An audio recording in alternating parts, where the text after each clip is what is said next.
അടിച്ചു വാരാൻ നേരത്ത് ഇതേ കട്ടിൻ്റെ അടിയിൽ നിന്ന് കുറച്ച് ആൾക്കാർ കിട്ടിയിട്ടുണ്ട്. ആരാന്ന് നിങ്ങൾക്ക് മനസ്സിലായിട്ടുണ്ടാവും.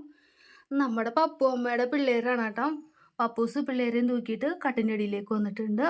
രാവിലെ നോക്കുമ്പോഴത്തേക്കും ദാ രണ്ടെണ്ണം ഒരേ പുലിയിക്കില്ലേ പരട്ടകൾ, അതിലൊരെണ്ണം ആ ഒരു പലക ചാടി കിടക്കാൻ വേണ്ടി ട്രൈ ചെയ്യുന്നുണ്ടായിരുന്നു.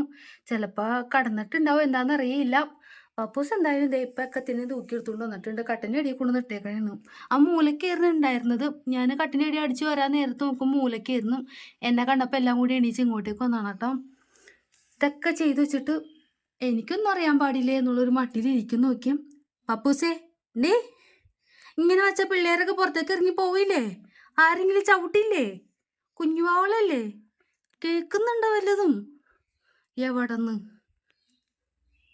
ദേ അമ്മ കിടക്കണ കണ്ടിട്ട് ഓരോന്ന് ആടി ആടി പറഞ്ഞു നോക്കി.